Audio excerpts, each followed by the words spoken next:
The fallout continues. Fallout continues in Big D. Luka Doncic and his trade to the Lakers. The shrapnel is still flying in the air everywhere. And if you have not heard the latest on this, it gets even better. The Mavericks ownership. Now, there's some that believe the ownership was behind this. The ownership, while they might not have come up with the idea to trade Luka, they certainly didn't stop it. And yet, they lately have decided to drag out the GM in the public square and have the general manager take some public flogging. And it happened again. It happened again. If you didn't see the latest on this, randomly, on Monday, the general manager, Nico Harrison, who somehow hasn't been fired yet, which buys into the conspiracy that ownership supported the trade. Otherwise, you would have fired the guy. Anyway, Nico Harrison says that he miscalculated just how much Luka was beloved in Dallas. I'm not making this up. Take a listen. I did know that Luka was important to the fan base. I didn't quite know it to what level. But really, the way we looked at it is, you know, if you're putting a team on the floor that's Kyrie, Clay, PJ, Anthony Davis, and Lively, we feel that's a championship caliber team, and we would have been winning at a high level, and that would have quieted some of the outrage. And so, unfortunately, we weren't able to do that. So it just continued to, you know, go on and on. All right. So, despite the persistent cat calls.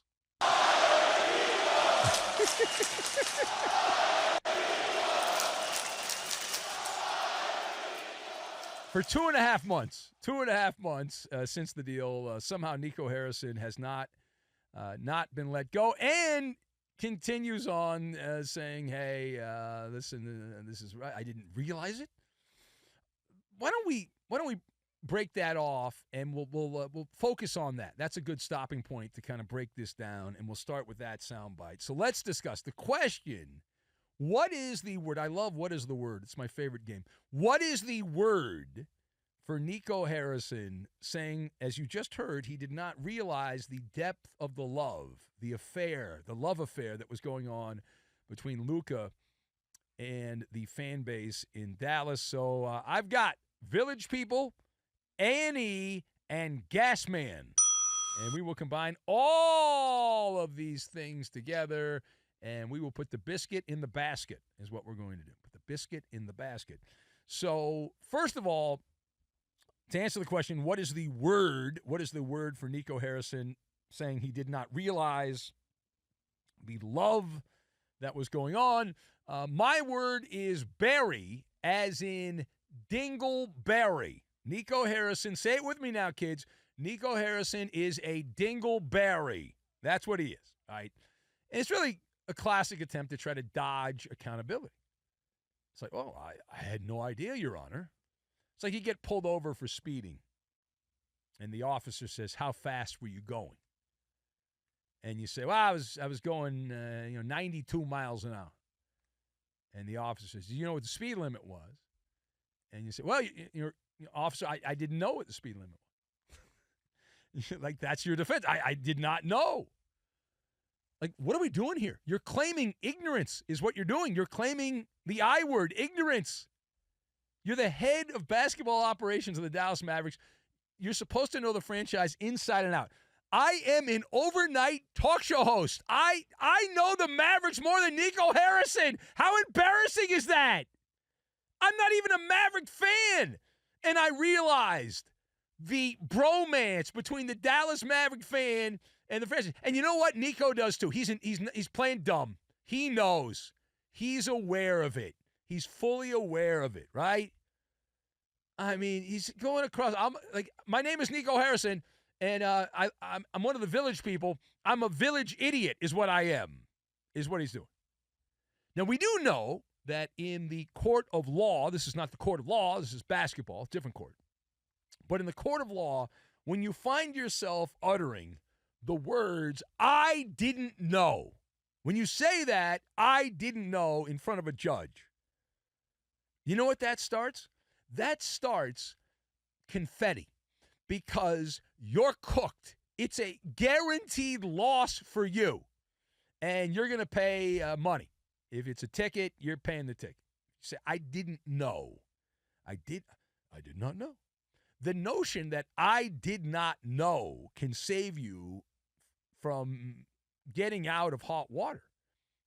It's just a myth. Now, turn the page. But staying with the topic, but we turn the page to another chapter here. So you have the Mavericks GM, Nico Harrison, who also said that he's never spoken ill of Luka Doncic. That this is something that's been going around here, that this is not a case where he's done anything negative about Luka and trashed him in the media and whatnot. So the question, is this likely or unlikely that Nico Harrison is telling the truth, that he's never spoken ill of Luka? All right, so on this one, the arrow is pointing towards completely unlikely. Completely unlikely. Now, technically, Nico Harrison has plausible deniability. Was he recorded on camera? Was he recorded on a microphone saying something negative? No, he was not. So he does have plausible deniability. However, it's like that show on A&E, First 48, right? And I used to watch that show back in the day, First 48. The Maverick roster was gutted like you gut a fish, right? And you just suck all the guts out and all the goo and all that in the fish. And so it was like a crime scene. And in the first 48 after that trade, I counted roughly a dozen stories that were leaked in the first 48. It was an orchestrated smear campaign against Luka. We talked about many of them because they make great talk radio. They make wonderful talk radio. And we thank Nico Harrison and the people with the Mavericks for providing those stories. Now, it's conceivable that maybe that was a coinky-dink. I'm from the mindset that that's too big of a coincidence, too big of a coinky-dink, if you will. It defies probability that it just happened, that the trade happened, and Nico had nothing to do with these stories getting out. It seemed like a multi-level marketing campaign to trash Luka Doncic, is what it sounded like.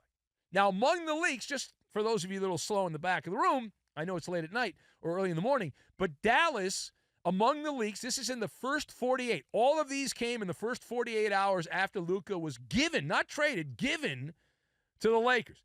You said you had stories out there that said Dallas had consistent concerns about conditioning, that he was fat, essentially, that Luka was lacking discipline regarding his diet. There was a specific claim that alleged that Luka was a giant fat tub of goo. Said he was 270 pounds during the season. We talked about that. It's believed also that the Mavericks leaked footage to different friends in the media. The Mavericks leaked footage to push the narrative that Luka was out of shape, that he was overweight or lazy. So they leaked out some practice footage. That was in the first 48. The Mavericks also leaked someone, I don't know who, leaked that the Mavericks had to fake a wrist injury. They embellished a wrist injury for Luka because they essentially sent him to a fat farm, that they had to have him lose weight because he was not in NBA condition, and they came up with this Fugazi wrist injury thing, and they milked that because he was a fat tub of goo, Luka. All of this in the well, I can go on, but wait, there's more. Report by The Athletic. Someone leaked a story to The Athletic saying that Luka's affinity for beer and hookah, thus the nickname Hookah Luka, beer and hookah, was a big concern among many in the NBA, not just the Mavericks. They claimed that as a rookie, Luka was such a out-of-shape athlete that in the rookie season, you know, you have the thermos on the bench, and you usually have like water, or you have like Gatorade or Powerade or one of those things. Luka had a mix of lemonade and sweet tea, which I think, isn't that an Arnold Palmer? I think that's an Arnold Palmer. So he had like an Arnold Palmer when he was in the huddle, and he's squirting an Arnold Palmer into his mouth. That sounds nice. Anyway, that was leaked. I mean, I can go on this bunch. I'm not done. How about the one where they lacked that he just was so unprofessional that his demise was coming within 5 years. His body was going to fall apart within 5 years. That also. Again, Nico Harrison says he is not someone that said any of this. And while his name was not quoted verbatim, he says he never spoke ill. So that's likely true. Somebody did. And it seems pretty fair to say that Nico did not stop whoever was doing that from doing it. And seems somebody was encouraging it.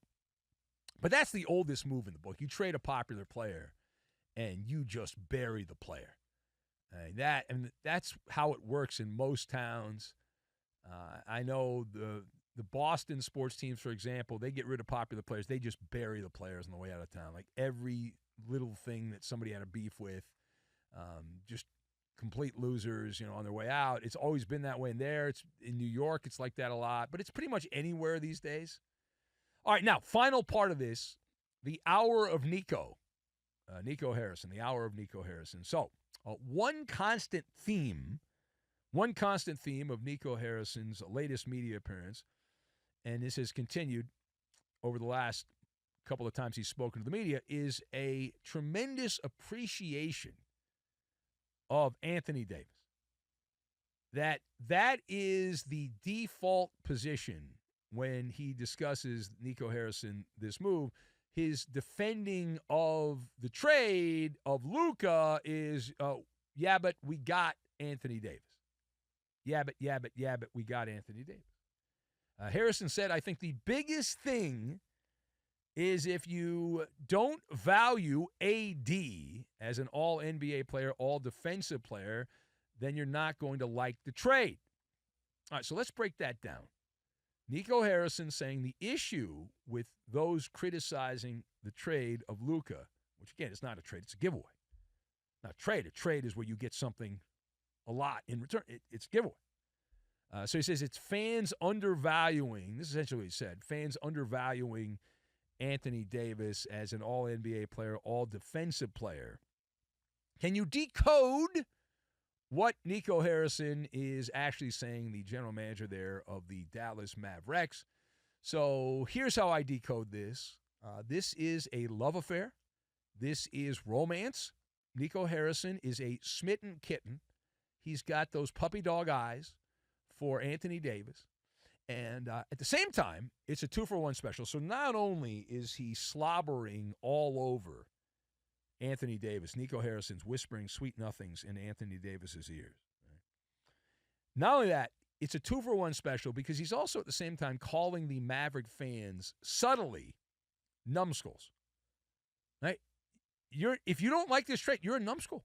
You don't understand. That's what he is saying.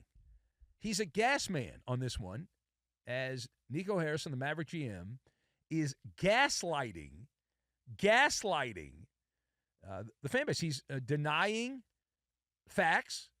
He's absolutely doing that, denying facts. He's twisting information around to suit him and insisting that events did not happen the way everyone remembers them.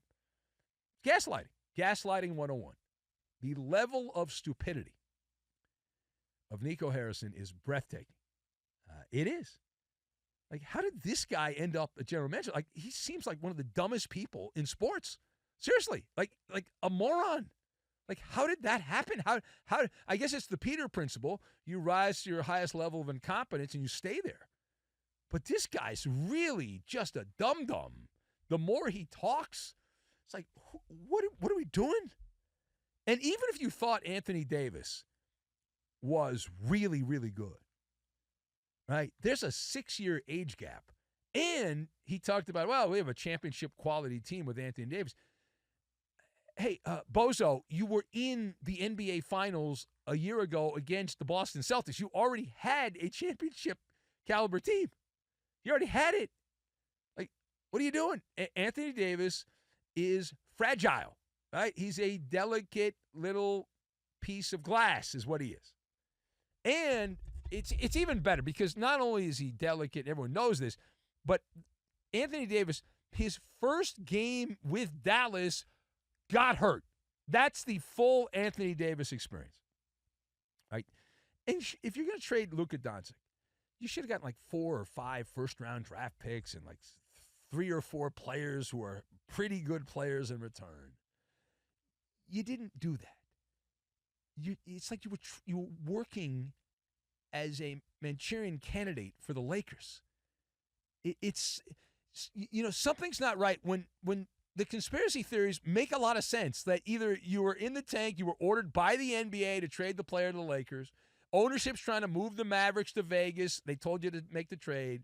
Like, those make sense because no one else would say, well, let me wake up and trade Luka.